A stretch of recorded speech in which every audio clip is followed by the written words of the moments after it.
നമസ്കാരം. ഇടതുമുന്നണിക്കുള്ളിൽ സംഭവിക്കുന്നത് എന്ത് എന്ന് പലപ്പോഴും വലിയ ചിന്തനീയമാവുകയാണ് ഈ 2024 തിരഞ്ഞെടുപ്പിന് ശേഷം, ഫലപ്രഖ്യാപനത്തിന് ശേഷം. ചിലപ്പോൾ ഫലപ്രഖ്യാപനത്തിന് മുമ്പ് തന്നെ പല ഇടതുപക്ഷത്തെ നേതാക്കന്മാർക്കും അറിയാമായിരുന്നു വലിയ പരാജയം ഏറ്റുവാങ്ങേണ്ടി വരും ഈ പാർട്ടിക്ക് എന്നുള്ളത്. അതുകൊണ്ട് തന്നെയാണ് പലപ്പോഴും ആ പാർട്ടിയുടെ തീരുമാനങ്ങൾ അണികൾക്ക് സ്വീകാര്യമല്ലാത്ത തരത്തിലേക്ക് ഇപ്പോൾ എത്തുന്നത് എന്ന് പറയേണ്ടിയിരിക്കുന്നു. ഇപ്പോൾ ഈ രാജ്യസഭാ സ്ഥാനാർത്ഥിത്വം ന്യൂനപക്ഷങ്ങൾക്ക് സംവരണം ചെയ്തതുപോലുള്ള നയങ്ങളുമായി CPM-ഉം ഇടതുമുന്നണിയും ഇനിയും മുന്നോട്ട് പോവുകയാണെങ്കിൽ കാര്യങ്ങൾ കൈവിട്ടു പോവുക തന്നെ ചെയ്യും. ഇത് മനസ്സിലാക്കിയാൽ പിന്നാക്ക വിഭാഗങ്ങളുടെ വോട്ട് ഫിക്സഡ് ഡെപ്പോസിറ്റായി അവരുടെ പക്കൽ തന്നെ ഉണ്ടാവുകയും ചെയ്യും. ഇല്ലെങ്കിൽ കരുവന്നൂർ ബാങ്കിൻ്റെ അവസ്ഥയിലുമാകും CPM.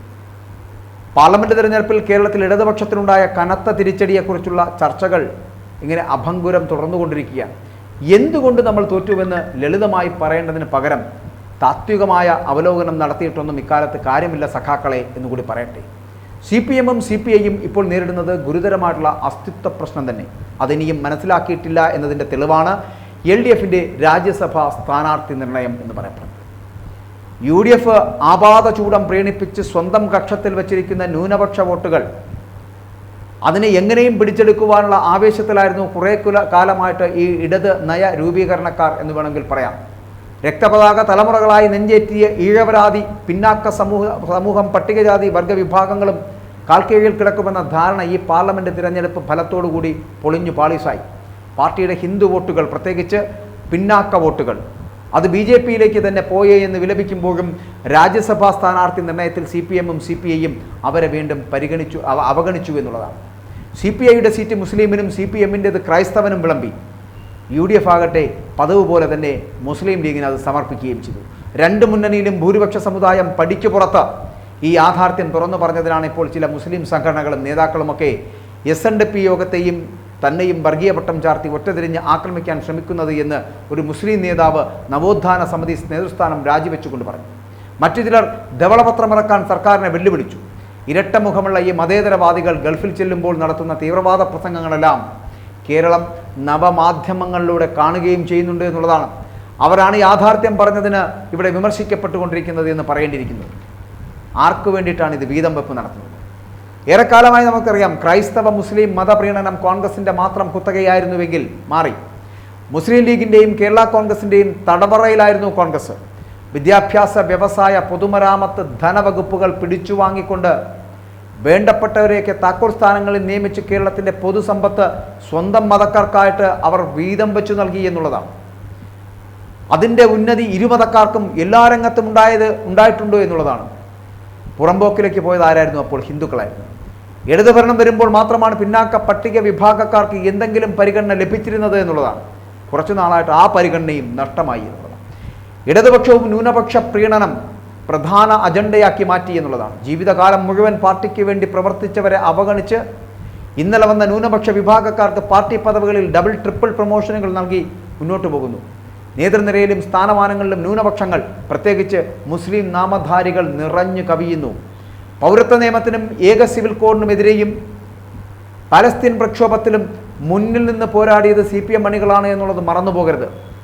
സമൂഹ മാധ്യമങ്ങളിലൂടെയും അല്ലാതെയും ഹൈന്ദവ ബിംബങ്ങളെ അവഹേളിച്ചുകൊണ്ടിരിക്കുന്നു. ഹൈന്ദവ സഖാക്കളുടെ മാത്രം മതബോധത്തെ നിഷേധിച്ച് മറ്റുള്ളവരുടേതിനെ പ്രോത്സാഹിപ്പിച്ചുകൊണ്ടിരുന്നു. ഇതെല്ലാം പൊതുജനങ്ങൾക്കും മനസ്സിലായിട്ടുണ്ട് എന്നുള്ളതാണ്. മുസ്ലിം പ്രീണനം അതിരുവിട്ടപ്പോൾ ക്രൈസ്തവ അനുഭാവികളും CPM-നെ നിരാകരിച്ചു എന്നുള്ള സത്യം മനസ്സിലാക്കുക. മലബാറിലെ മുസ്ലിം ഭൂരിപക്ഷ പ്രദേശങ്ങളിൽ മുസ്ലിം ഇടതു സ്ഥാനാർത്ഥികൾക്ക് വോട്ട് കുറയുന്നു. ആലപ്പുഴയിലെ സിറ്റിംഗ് MP ആയിട്ടുള്ള മാരിഫിന് മുസ്ലിങ്ങൾ തിങ്ങിപ്പാർക്കുന്ന മണ്ണഞ്ചേരി മേഖലയിൽ ലഭിച്ച വോട്ടുകളുടെ കുത്തനെയുള്ള ഇടിവ് മറ്റൊരു സൂചനയാണ് എന്ന് മനസ്സിലാക്കുക. ഇനി ഈഴവരാതി പിന്നാക്ക വിഭാഗങ്ങളിൽ നിന്ന് നല്ലൊരു ശതമാനം ഇടതുമുന്നണി കൈവിട്ടു. പ്രീണിപ്പിച്ച് വശത്താക്കാൻ നോക്കിയ മുസ്ലിം സമൂഹത്തിൻ്റെ വോട്ട് കിട്ടിയതുമില്ല എന്നുള്ളത് ഒരു വസ്തുതയായി നിൽക്കുകയും ചെയ്യുന്നു. ഇതൊക്കെ ഇനി എന്ന് തിരിച്ചറിയുമെന്നുള്ളതാണ് നമ്മൾ മനസ്സിലാക്കേണ്ടത്. കമ്മ്യൂണിസ്റ്റ് പാർട്ടികളുടെ എക്കാലത്തെയും ഉറച്ച അടിത്തറ ഈഴവരാതി പിന്നാക്കക്കാരും പട്ടികജാതി പട്ടികവർഗക്കാരുമാണ്. അവരായിരുന്നു കുറച്ചു കാലം മുമ്പ് വരെ ഈ പാർട്ടിയുടെ അല്ലെങ്കിൽ പാർട്ടികളുടെ രക്തവും മാംസവും മജ്ജയും മസ്തിഷ്കവും എല്ലാം പാർട്ടിക്ക് വേണ്ടി ജീവനും ജീവിതവും ത്യജിച്ചവരാണ് ഇക്കൂട്ടർ.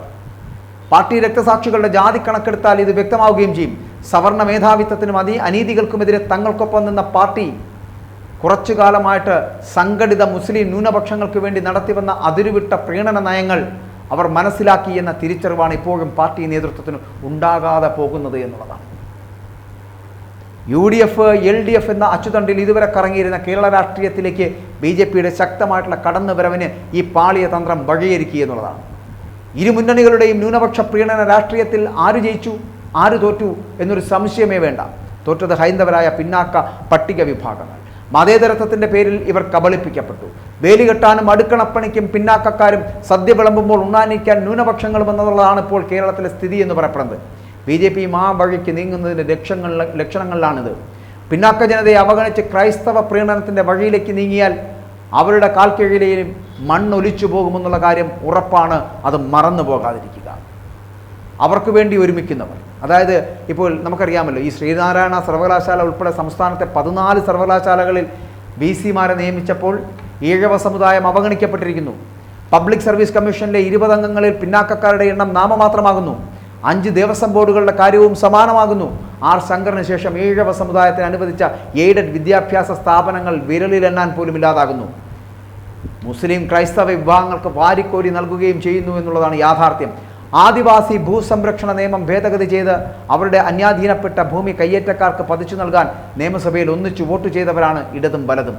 കയ്യേറ്റക്കാർ ആരാണെന്നും ആർക്കു വേണ്ടിയാണ് ബദ്ധവേരികൾ ഒന്നിച്ചു നിന്നത് എന്നും പ്രത്യേകിച്ച് പറയേണ്ടതില്ല. അവിടെ 140 നിയമസഭാ അംഗങ്ങളിൽ KR ഗൗരിയമ്മ മാത്രമാണ് ആ അനീതിയെ അന്ന് എതിർത്തത്. സംസ്ഥാനത്തെ ദാരിദ്ര്യത്തിലും പുറംപോക്ക് കോളനി നിവാസികളിലും തൊഴിലുറപ്പുകാരിലും ഹരിതസേനക്കാരിലും ഭൂരിഭാഗവും പിന്നാക്ക പട്ടിക വിഭാഗക്കാരാണ് എന്നുള്ളത് മറക്കരുത്. സംസ്ഥാനത്തിൻ്റെ പ്ലാൻ ഫണ്ടിൽ 1% പോലും പിന്നാക്ക സമുദായക്ഷേമ വകുപ്പിന് നീക്കിവെച്ചിട്ടില്ല. സംഘടിതരല്ലാത്തതും വോട്ട് ബാങ്ക് രാഷ്ട്രീയത്തിന് ഇറങ്ങാത്തതുമാണ് ഇവരുടെ ശാപമെന്ന് പറയപ്പെടുന്നത്. ഇടതുപക്ഷവും അവഗണിക്കുകയാണ് എന്ന പിന്നാക്ക പട്ടിക വിഭാഗക്കാരുടെ തിരിച്ചറിവിൻ്റെ പ്രതിഫലനമാണ് ഇത്തവണയും 20-ൽ 1 സീറ്റിലേക്ക്, അതും സംവരണ സീറ്റിലെ ജയത്തിലേക്ക് മാത്രം ഇടതുമുന്നണിയെ ഒതുക്കിയത് എന്ന് മനസ്സിലാക്കുക. ഈ തിരിച്ചറിവ് ഇടതുമുന്നണിക്കും CPM-നും ഉണ്ടായാൽ ഇപ്പോഴത്തെ പ്രതിസന്ധിയിൽ നിന്ന് വേണമെങ്കിൽ കരകയറാനാകും. പ്രീണന രാഷ്ട്രീയം ഉപേക്ഷിക്കണമെന്നേ അതിനകത്ത് പറയാനുള്ളൂ. ഇനിയുമുണ്ട് സമയം ഒരുപാട് തിരിച്ചു വരാൻ. കേരളത്തിലെ പാർലമെന്റ് തിരഞ്ഞെടുപ്പ് ഫലം അന്തിമമാക്കൊന്നുമല്ല. ഈ തോൽവി കണ്ട് ആരും ആഹ്ലാദിക്കുകയും വേണ്ട. ഇതിൻ്റെ പേരിൽ ഇടതുപക്ഷത്തെ എഴുതിത്തള്ളാനുമാകില്ല. കഴിഞ്ഞ തിരഞ്ഞെടുപ്പിലും 1 സീറ്റായിരുന്നു മുന്നണിക്ക്.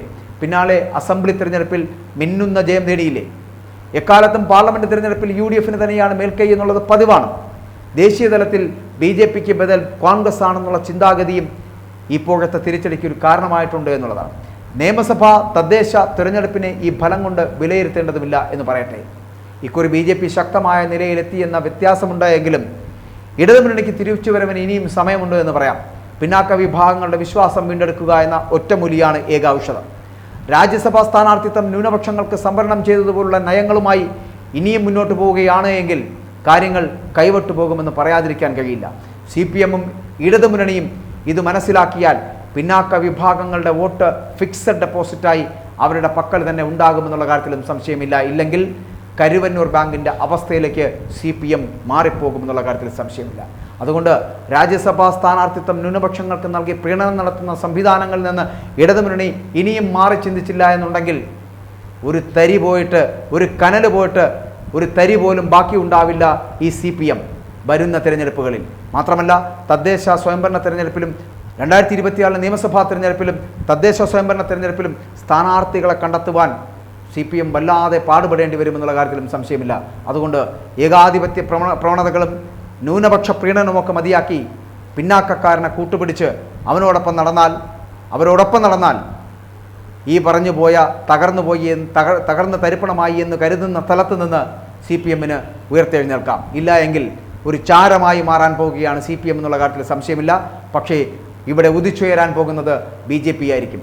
അവർ നേടിയെടുത്ത വിജയം അവരിപ്പോൾ ന്യൂനപക്ഷങ്ങളെയാണെങ്കിലും മുസ്ലിങ്ങളുടെ പോലും വോട്ട് അവർക്ക് ലഭിക്കുന്ന ഒരു സാഹചര്യത്തിലേക്ക് എത്തുന്നുണ്ട് എങ്കിൽ BJPയുടെ വളർച്ചയാണ് സൂചിപ്പിക്കുന്നത്. അവർ ചാരത്തിൽ നിന്ന് ഉയർത്തെഴുന്നേൽക്കുകയാണ് എന്ന് പറയേണ്ടിയിരിക്കുന്നു. ചാരമായി തീരുന്ന CPM-ഉം ചാരത്തിൽ നിന്ന് ഉയർത്തെഴുന്നേൽക്കുന്ന BJP-യും ഇനി പുതിയ കാലഘട്ടത്തിൻ്റെ ബിംബങ്ങളായി മാറുമെന്നുള്ള കാര്യത്തിൽ സംശയമില്ല.